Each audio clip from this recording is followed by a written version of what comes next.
നമസ്കാരം സുഹൃത്തുക്കളെ, പലിശ നിരക്കുമായി ബന്ധപ്പെട്ട ഒരു PSC ക്വസ്റ്റ്യൻ പഠിക്കാം. ഒരാൾ 12,500 രൂപ സാധാരണ പലിശയ്ക്ക് ഒരു ബാങ്കിൽ നിക്ഷേപിച്ചു.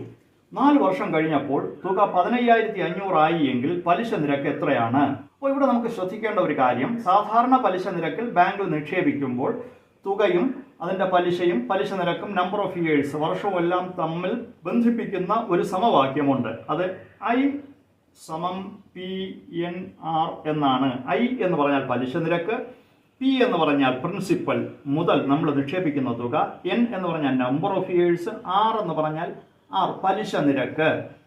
R നമ്മൾ എഴുതുമ്പോൾ ഒരു കാര്യം ശ്രദ്ധിക്കേണ്ടത്, R പലിശ നിരക്കാണ്. നമ്മൾ സമവാക്യത്തിൽ എഴുതുമ്പോൾ R/100 എന്ന് എഴുതണം. അത്രയും ശതമാനമായിരിക്കും നമുക്ക് കിട്ടുക. നമ്മൾ ഫോമുലയിലോട്ട് അത് എഴുതുമ്പോൾ സമവാക്യത്തിൽ എഴുതുമ്പോൾ R/100 ആണ് എഴുതേണ്ടത്. ഈ ഒരു കാര്യം നമ്മൾ വളരെ ശ്രദ്ധിക്കണം. അതിനോടൊപ്പം ഒരു ശതമാനം കൂടെ ഇടേണ്ടതുണ്ട്, എങ്കിലേ ശതമാനം എത്രയെന്ന് നമുക്ക് കിട്ടും.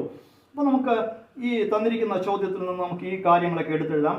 ഇവിടെ I തന്നിട്ടുണ്ടോ എന്ന് നോക്കണം. I തന്നിട്ടില്ല, പക്ഷേ നമുക്ക് I കണ്ടുപിടിക്കാം. മുതൽ 4 വർഷം കഴിഞ്ഞപ്പോൾ 15,500 രൂപയായി. നമ്മൾ നിക്ഷേപിച്ചത് 12,500 രൂപയാണ്. അവ തമ്മിലുള്ള വ്യത്യാസമാണ് പലിശ.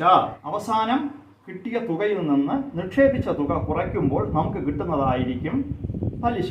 ഇപ്പോൾ 15,500 നിന്ന് 12,500 കുറയ്ക്കുമ്പോൾ 3,000 രൂപയാണ് നമുക്ക് പലിശയായിട്ട് കിട്ടുന്നത്. ഇനി P പ്രിൻസിപ്പൽ എന്ന് പറഞ്ഞാൽ നമുക്കറിയാം, നിക്ഷേപിച്ച തുക 12,500 ആണ്.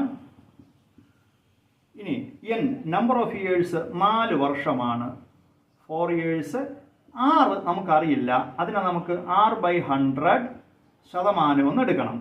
R നിരക്ക്, അതാണല്ലോ നമ്മൾ കണ്ടുപിടിക്കേണ്ടത്. എത്രയെന്ന് നമുക്കറിയില്ല.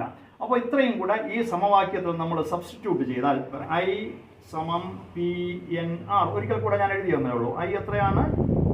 ഇൻട്രസ്റ്റ് 3,000 സമം P principal amount 12,500 into N 4 into R/100, അത്രയും പെർസെൻറ്റേജ്.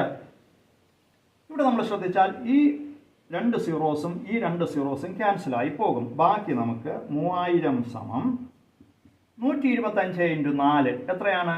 125ൻ്റെ 4 ഇരട്ടി 500 R, അത്രയും ശതമാനം ഒന്ന് കിട്ടും. ഇതിൽ നിന്ന് R കണ്ടുപിടിക്കാനായിട്ട് R സമം നോക്കിക്കൊള്ളൂ, 3,000 ഭാഗം ഈ 500, 3,000 ഭാഗം 500, 2 സീറോ ക്യാൻസലായി. 30/5 എന്ന് പറയുന്നത് 6 ആണ്. 6×5 30. ഇതിൻ്റെ ഉത്തരം 6. ഇവിടെ ഒരു ശതമാനം കൂടെ ഇടണം. അതുകൊണ്ട് തന്നെ ഉത്തരത്തിലും 6% എന്ന് കിട്ടും, 6%. അപ്പോൾ 12,500 രൂപ 4 വർഷം കഴിഞ്ഞ് 15,500 മാറുകയാണെങ്കിൽ സാധാരണ പലിശ നിരക്കിൽ പലിശ നിരക്ക് എന്ന് പറയുന്നത് 6% ആയിരിക്കും.